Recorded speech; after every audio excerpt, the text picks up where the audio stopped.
अस्सलाम वालेकुम स्टूडेंट्स, कैसे हैं आप।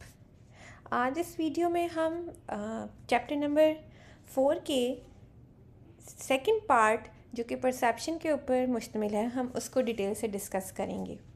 सेंसेशन अटेंशन हम कवर कर चुके हैं डिफरेंट वीडियोस में। सेंसेशन अटेंशन को समझने के बाद आपने परसेप्शन के टॉपिक को अंडरस्टैंड करना है।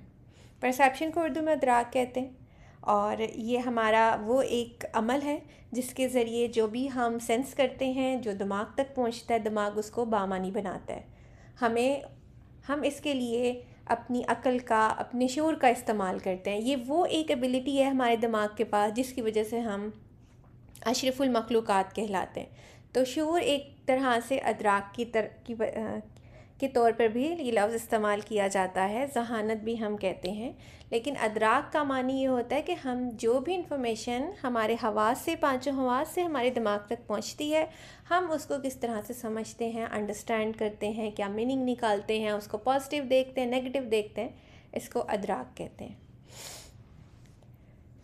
इसके बाद अगर आप स्क्रीन पे देख रहे हों तो आपको green, pink, blue and purple lines कुछ नज़र आ रही होंगी। ये मैंने आपके लिए स्पेशली इसलिए कलर की हैं क्योंकि ये वो बातें हैं जो आपने इस अभी तक सेंसेशन में अंडरस्टैंड की होंगी। हम इससे आगे फिर परसेप्शन को कंटिन्यू करेंगे। पहले हम इसको एक तरह से आप समझ, एक समरी है आपकी, इसकी अंडरस्टैंडिंग डेवलप होना ज़रूरी है। सबसे पहले इंग्लिश जो ग्रीन लाइंस हैं उन पे आ जाएं। अदराक सबसे आला और पेचीदा दिमागी सलाहियत का नाम है। ठीक है, ये मैं आपको बता चुकी हूँ कि सबसे जो एक आला काम जो हमारा दिमाग करता है वो है अदराक। उसके बाद अगर आप पिंक लाइन पर आ जाएं तो यहाँ पे लिखा है कि जो भी मालूमात हम हासिल करते हैं वो तहस्सुसात की शक्ल में हमारे दिमाग तक पहुँच जाते हैं। और ये तहस्सुसात किस तरह से पहुँचते हैं, वो बरकी कीमियावी सिग्नल की सूरत में हमारे दिमाग तक पहुँचते हैं। दिमाग फिर क्या करता है, उन बरकी कीमियावी पैगामात को अलग अलग पढ़ता है और उनको समझता है और ये काम बड़ी ही बर्क रफ्तारी से सर अंजाम पाता है। यहाँ पे हम एक मिसाल देख लेते हैं, एग्जाम्पल देख लेते हैं। अगर मैं इस चैप्टर पर जो टॉप की लाइन है वो पढ़ूँ तो वो लिखी हुई है, लेकिन हवाई अड्डों से उठने वाली आवाज़ का शोर बर्दाश्त करना मुश्किल होता है। अब ये जो एक जुमला है, मैंने कितनी जल्दी से पढ़ा, कितनी आराम से पढ़ा, लेकिन अगर मैं इसको आराम आराम से पढ़ूँ तो मैं पहले लाम को पढ़ूँगी, ये लाम है, फिर मैं देखूँगी लाम के बाद दो नुक्ते हैं नीचे की तरफ हैं तो ये लिखा हुआ है, लाम ये को जोड़ूँगी, ले बनाऊँगी, फिर देखूँगी ऊपर की जो एक शक्ल अगली बनाई हुई है काफ की है और फिर आगे नून जोड़ा हुआ है, तो काफ नून को मैं किन जोड़ूँगी, बनाऊँगी और फिर ले किन, इस तरह से एक लफ्ज़। लेकिन आप देखें जब मैंने पढ़ा तो कितनी तेज़ी से मैंने सब कुछ देख भी लिया कि हर्फ क्या हैं हर लफ्ज़ के अंदर, और फिर उनको एक दूसरे के साथ जोड़ के एक लफ्ज़ भी पढ़ लिया और लफ्ज़ों को जोड़ के एक जुमला भी मुकम्मल तौर पे पढ़ लिया गया। ये काम कितनी तेज़ी से हमारा जो दिमाग जो है वो कर रहा है।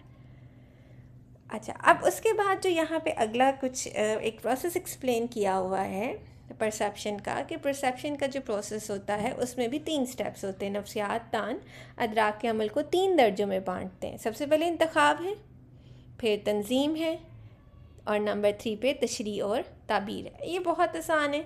इंतखाब हम अटेंशन में पढ़ चुके हैं कि हम डिसाइड करते हैं कि हमने किस चीज़ को तवज्जो देनी है।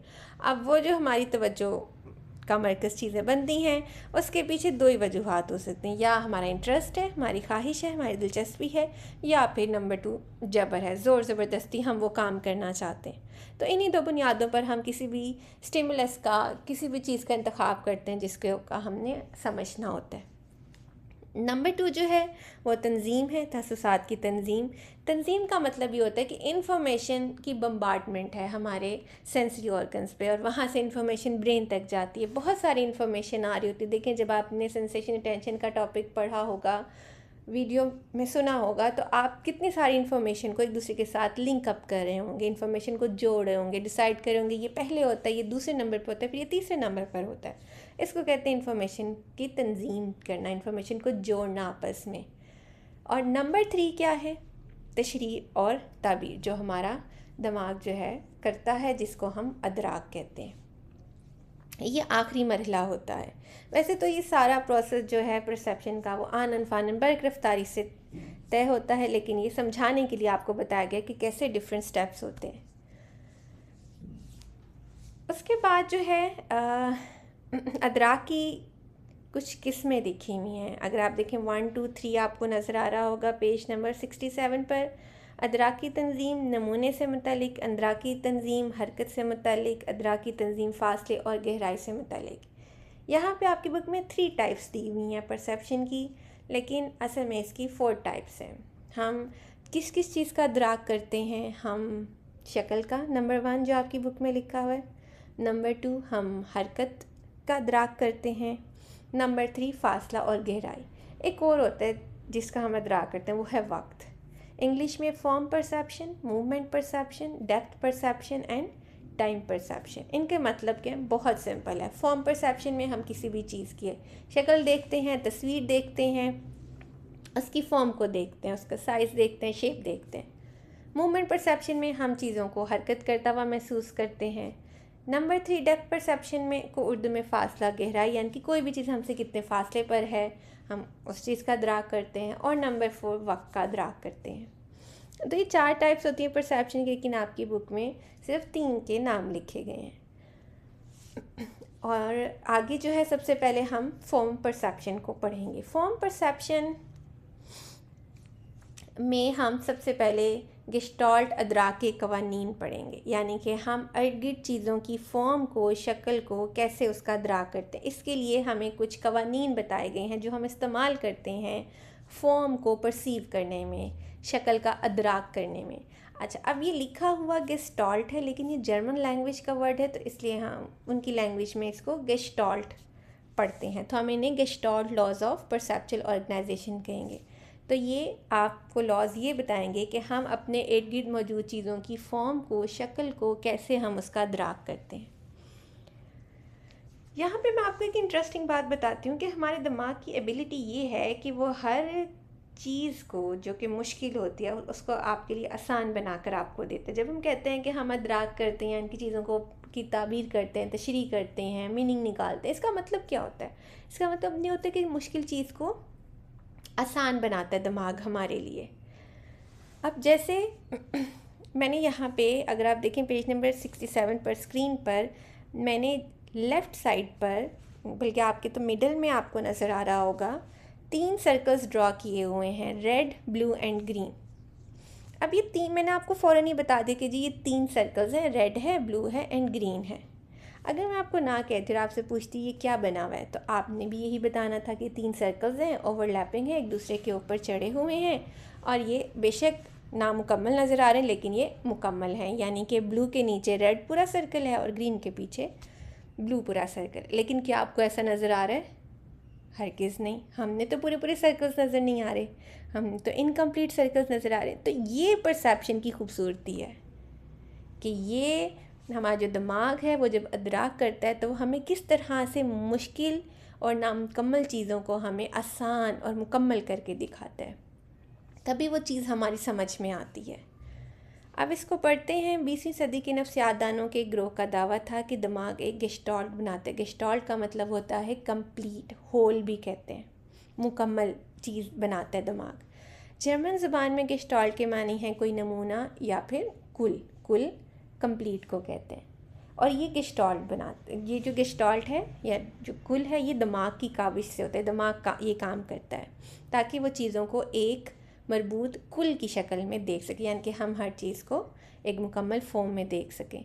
इसलिए गेस्टाल्ट के असूल इस बात की वजाहत करते हैं कि हम किस तरह गिरदोपेश की चीज़ों को एक मरबूत कुल की सूरत में उनका अदराक करते हैं। अब ये 4 कवानीन हैं जो हम इस्तेमाल करते हैं और चीज़ों की फॉर्म को, शेप को अंडरस्टैंड करते हैं। सबसे पहला जो असूल यहाँ पे दिया है वो है फिगर एंड ग्राउंड। ये बड़ा इंटरेस्टिंग कॉन्सेप्ट है। वैसे तो आपको पिक्टोरियली, तस्वीरों के ज़रिए आपको गेस्टाल्ट की कवानीन समझाए जाते हैं, लेकिन मैं आपको इसका रियल लाइफ में जो हमारी इसकी एप्लीकेशन है वो भी बताऊँगी। सबसे पहले फिगर एंड ग्राउंड में क्या है? अगर आप इस पिक्चर को देखें जो इसके सामने बनाई गई है, उसमें अगर आप ब्लैक पार्ट पे फोकस करें तो आपको लगेगा ये 2 चेहरे हैं जो आमने सामने हैं, और अगर आप दरमियान वाले लाइट पार्ट पे फोकस करेंगे तो आपको लगेगा ये जैसे कोई शमादान है, कोई गुलदान है। अब ये ऐसा क्यों हो रहा है? क्योंकि इस एक तस्वीर के 2 रूप हैं। एक तस्वीर को अगर आप दो तरह से देख पा रहे हैं, इसका मतलब ये है कि किसी भी चीज़ को जब आपने अपनी रियल लाइफ में देखना है तो आपने उसके बैकग्राउंड के साथ देखना है। अब इस तस्वीर की अगर हम बात करें तो इसमें अगर आप ब्लैक पार्ट पे फोकस करें तो वो फिगर बन जाता है और जो दरमियान वाला हिस्सा है वो बैकग्राउंड में चला जाता है, और अगर आप सेंटर वाले हिस्से को देखें तो वो फिगर बन जाता है और जो ब्लैक पार्ट है वो बैकग्राउंड बन जाता है। यूँ आपको ये एक ही तस्वीर में दो रुख नज़र आ रहे हैं, एक तस्वीर के दो रुख नज़र आ रहे हैं। हम अपनी रियल लाइफ में भी ऐसे ही करते हैं। आप देखें, अगर आपकी किसी के साथ लड़ाई हो जाए और वो शख्स आपको मना रहा हो तो वो आपको क्या कह रहा होता है कि मेरा ये मकसद नहीं था, मेरी बात को मेरे जिस कॉन्टेक्स्ट में मैंने की थी उसमें अंडरस्टैंड करने की कोशिश करो। तो वो इस इंसान ये सब कुछ क्यों कह रहा होता है? क्योंकि हर चीज़ का एक बैकग्राउंड ज़रूर होता है। हम कोई भी तस्वीर हो, कोई भी बात हो, हमें उसको समझने के लिए उसके बैकग्राउंड को ज़रूर देखना पड़ता है कि वो किस कॉन्टेक्स्ट में, किस पस मंज़र में वो बात की गई थी। उस चीज़ को समझने के लिए एक तस्वीर आपके सामने कि किस तरह एक ही तस्वीर के हम दो उसमें से एंगल्स निकाल लेते हैं, एक पॉजिटिव और एक नेगेटिव निकाल लेते हैं। इसी तरह से पॉजिटिव एस्पेक्ट भी मौजूद है, नेगेटिव एस्पेक्ट भी मौजूद है। ये अब आपके ऊपर है, ये आपकी परसेप्शन है कि आप उसकी पॉजिटिव साइड देखना चाहते हैं, पॉजिटिव एंगल देखना चाहते हैं, या आप नेगेटिव एंगल देखना चाहते हैं। दूसरा जो कानून हम इस्तेमाल करते हैं किसी भी चीज़ की शक्ल को देखने के लिए, अदराक करने के लिए, वो है प्रॉक्सिमिटी, कुर्बत, करीब, नियरनेस। अब इसमें जो आपको नीचे एक डायग्राम दिखाई गई है उसमें 9 लाइंस हैं, लेकिन आपका जो ब्रेन है वो आपको इसको किस तरह से दिखा रहा है? वो आपको इसकी ग्रुपिंग करके दिखा रहा है कि 3 ग्रुप्स हैं और हर ग्रुप में 3 लाइंस हैं। अब ये हमें ग्रुपिंग क्यों करके दे रहा है? अगेन वही वाली बात है कि आप इसको एज 9 लाइंस नहीं देख रहे, आप इसको एक मुश्किल चीज़ नहीं, आप इसको आसान करके देख रहे हैं कि इसमें 3 ग्रुप्स हैं और हर ग्रुप में 3-3 लाइंस हैं। अब इसके रियल लाइफ एग्जांपल इस तरह से है कि अगर आप जब रेस्टोरेंट्स में जाते हैं तो वहाँ पे टेबल्स होती हैं, एक टेबल पे एक फैमिली होती है, दूसरी टेबल पे दूसरी फैमिली होती है। अब जब आप देखते हैं तो आपको पता होता है कि ये एक टेबल पे एक फैमिली है और दूसरी टेबल पे दूसरी फैमिली है। क्यों? क्योंकि उनके दरमियान थोड़ा सा गैप होता है और आपको लगता है कि ये सब जो क्लोजली बैठे हैं एक टेबल पे तो ये ऑब्वियसली एक फैमिली ही होंगे। तो इस तरह से हम, वरना आप ये भी तो कह सकते हैं कि यहाँ पे बहुत सारे लोग हैं, स्कैटर्ड हैं, और आपको वो ग्रुप्स में नज़र ना आए। वो जो ग्रुपिंग क्रिएट होती है वो इस वजह से होती है क्योंकि हमारा ब्रेन जो चीज़ें करीब करीब होती हैं उनको आपको एज वन ग्रुप परसीव करवाता है। थर्ड जो लॉ है, कानून है, वो है शबाहत, सिमिलैरिटी। एक जैसी चीज़ें अगेन जो होती हैं हम उन्हें ग्रुप्स की फॉर्म में देखते हैं। अब ये कितनी लाइंस हैं? अब ये 12 लाइंस हैं, लेकिन अगेन हम क्या कहेंगे? पहले 3 बड़ी लाइंस हैं, फिर 3 छोटी लाइंस हैं, फिर 3 बड़ी हैं, फिर 3 छोटी हैं। आपका दिमाग इस तरह से आपको मुश्किल चीज़ों को आसान करके दिखाता है कि जो सिमिलर चीज़ें उनको उनकी ग्रुपिंग कर देता है। लास्ट जो है वो है बंदिश। ये सब कुछ हम अपनी रियल लाइफ में बहुत ज़्यादा करते हैं। अगर आप इस सर्कल को देखें तो ये एक इनकम्प्लीट सर्कल है, लेकिन अगर आपसे पूछा जाए कि ये क्या है तो आप कहेंगे कि ये एक सर्कल है। अब देखें आपने क्या किया, इसके दरमियान जो गैप्स थे उसको खुद फिल किए to perceive it in complete form, यानी कि हम इंफॉर्मेशन खुद ब खुद ऐड कर लेते हैं। अगर हमें नामुकम्मल बात बताई जाए, हमें कहीं से कोई आधी बात पता चले, हम उसको मुकम्मल खुद ही कर लेते हैं। उसके जो गैप्स होते हैं अपने एक्सपीरियंस की बेस पर, उस इंसान के साथ जो आपका रवैया रहा होता है, उसके आपके पास उसके मतलब इन्फॉर्मेशन होती है, उसके पास उसकी बेस पर आप बहुत सी इन्फॉर्मेशन उस वाक़े में खुद ही डाल के और उसको एक मुकम्मल कहानी बना लेते हैं। तो ये मैंने आपको साथ साथ रियल लाइफ एग्जांपल्स भी दी हैं, साथ मैंने आपको ये जो पिक्चर्स हैं उनके थ्रू भी एक्सप्लेन किया है कि हम जब किसी भी चीज़ की फॉर्म को देखते हैं तो हम कैसे नामुकम्मल को मुकम्मल की सूरत में देख लेते हैं।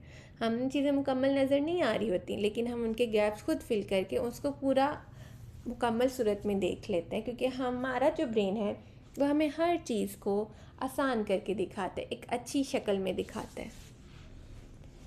फॉर्म परसेप्शन में एक तो ये आपने जो 4 लॉज पढ़े परसेप्चुअल ऑर्गेनाइजेशन के, कि हम कैसे, हमारा जो अदराक है उसमें हम कैसे चीज़ों को ऑर्गेनाइज़ करते हैं, मुरतब करते हैं, अरेंज करते हैं, चीज़ों को आसान बनाते हैं। फॉर्म परसेप्शन के लिए, शक्ल का अदराक करने के लिए एक काम हम और करते हैं, वो है अदराकी इस्तकामत या अदराकी इस्तकरार, इंग्लिश में perceptual constituency. Constituency constant word से है, यानी कि जो चेंज ना होता। जब हम किसी भी चीज़ को परसीव करते हैं तो हम उसको उसकी ओरिजिनल फॉर्म में परसीव कर रहे होते हैं। एग्जाम्पल मैं आपको देती हूँ, जैसे आपने किसी पार्टी के लिए आप तैयार हुए हैं और आपने पिक्चर्स ली हों, तो जब आप पिक्चर्स देखते हैं तो आप कहते हैं कि ये जो कलर नज़र आ रहे हैं पिक्चर्स में, ये बहुत डिफरेंट है उससे जो रियल में कलर था। लेकिन आपको पता होता है कि इसका ये कलर नहीं है, इसका ये कलर है। यानी कि हम अपने एक्सपीरियंस की बेस पर जब परसीव कर रहे होते हैं तो हम चीज़ों को उनके ओरिजिनल फॉर्म में परसीव कर रहे होते हैं। अगर एक तस्वीर आपको दिखाई जाए, उसमें एक हाथी का साइज़ छोटा बनाया हो और एक कैट का साइज़ बड़ा बनाया हो, और आपसे पूछा जाए कि इनमें से बड़ा एनिमल कौन सा है, तो आप क्या कहेंगे? आप यकीनन हाथी कहेंगे। बेशक उसका साइज़ आपको तस्वीर में छोटा नज़र आ रहा है, लेकिन आपने रियल में अगर एलिफेंट देखा हुआ है और आपको पास ये इन्फॉर्मेशन है कि elephant is bigger in size, तो फिर डेफिनेटली आप कहेंगे कि हाथी का साइज़ बड़ा है। तो इस तरह से जो हमारी परसेप्शन है वो हमारे पास एक्सपीरियंस से मुतासिर होती है। जो इन्फॉर्मेशन हमारे पास ऑलरेडी मौजूद होती है हमारे दिमाग को मुतासिर करती है, और उसी की बेस पर हम चीज़ों को कांस्टेंट की फॉर्म में देख पाते हैं। अब यहाँ पे मैंने साइड पे बताया कि ये 4 टाइप्स होती हैं कॉन्स्टेंसी की। हम एक साइज़ को कॉन्स्टेंटली देख पाते हैं, शेप, ब्राइटनेस और कलर। हम इनको उनके ओरिजिनल साइज़ में, ओरिजिनल शेप में, ओरिजिनल उनकी ब्राइटनेस, ओरिजिनल कलर में देख पाते हैं। आपकी बुक में जो एग्जांपल दी हुई है वो साइज़ की दी हुई है कि अगर दूर कोई चीज़ है तो वो हमें छोटी नज़र आती है, जैसे जैसे वो नज़दीक आती है तो उसका साइज़ बड़ा होता जाता है। तो क्या उसका साइज़ वाकई में बड़ा हो रहा है या वो करीब आ रही है हमारे? हाँ, हमें पता है कि वो चीज़ हमारे करीब आ रही है, लेकिन हमें ये भी पता है कि उसका साइज़ नहीं बदल रहा, वो बस हमारे करीब आ रही है। दूर भी उसका उतना ही साइज़ था, करीब आने के बाद भी उसका उतना ही साइज़ है। तो इसको, ये जो है अपनी चीज़ों को अपनी ओरिजिनल साइज़ में देखने की ये एबिलिटी जो है, इसको हम अदराक कहते हैं। अब एक और एग्जांपल भी है यहाँ पर। जैसे आपने रेलवे ट्रैक के ऊपर खड़े होकर दूर तक देखा तो आपको लगा होगा जैसे रेलवे ट्रैक जो है वो आगे से मिल रहा है, जुड़ा है, ज्वाइन हो रहा है। हालांकि अगर आप उस पर चलते जाएँ, जैसे ट्रेन चलती है, तो वो तो बिल्कुल पैरेलल जा रहा होता है ट्रैक, वो तो कहीं एक किसी एक पॉइंट पे ज्वाइन नहीं हो रहा होता। लेकिन आपको ये पता होता है कि ये आगे से ज्वाइन नहीं हो रहा, ये बिल्कुल पैरेलल जा रहे हैं। तो ये 2 एग्जांपल्स हैं कि कैसे जो है हमारे जो परसेप्शन है वो कांस्टेंट रहती है और हमें धोखा नहीं होता चीज़ों से। तो ये एक तरह से हमें चीज़ें हमारे सर्वाइवल में हमें हेल्प करती हैं। अब यहाँ पे आपको एक जो एग्जांपल दी है, इसको मैं सेंसेशन के साथ जोड़ के आपको बताती हूँ। जैसे एक बॉल है, वो आपके करीब आ रही है, दूर देख रहे हैं तो, दूर से देख रहे हैं तो साइज़ छोटा है, करीब से देख रहे हैं तो साइज़ बड़ा है। तो हमें कैसे पता चलता है कि ये चीज़ हमारे करीब आ रही है? वो जो उसका बदलता हुआ साइज़ है ना, उससे हमें पता चलता है। हमारे रेटिना के ऊपर जो बदलता उसका हुआ इमेज बन रहा है, साइज़ के अंदर जो चेंज आ रहा है, उसकी जो रेटिना के ऊपर इमेज बन रहा है, उसमें कभी वो साइज़ छोटा था तो अब वो बड़ा बनता जा रहा है, उससे हमें पता चलता है कि कोई चीज़ हमारे करीब आ रही है। तो ये है फॉर्म परसेप्शन, जिसमें हमने गेस्टाल्ट लॉज पढ़े और हमने परसेप्चुअल कॉन्स्टेंसी पढ़ा।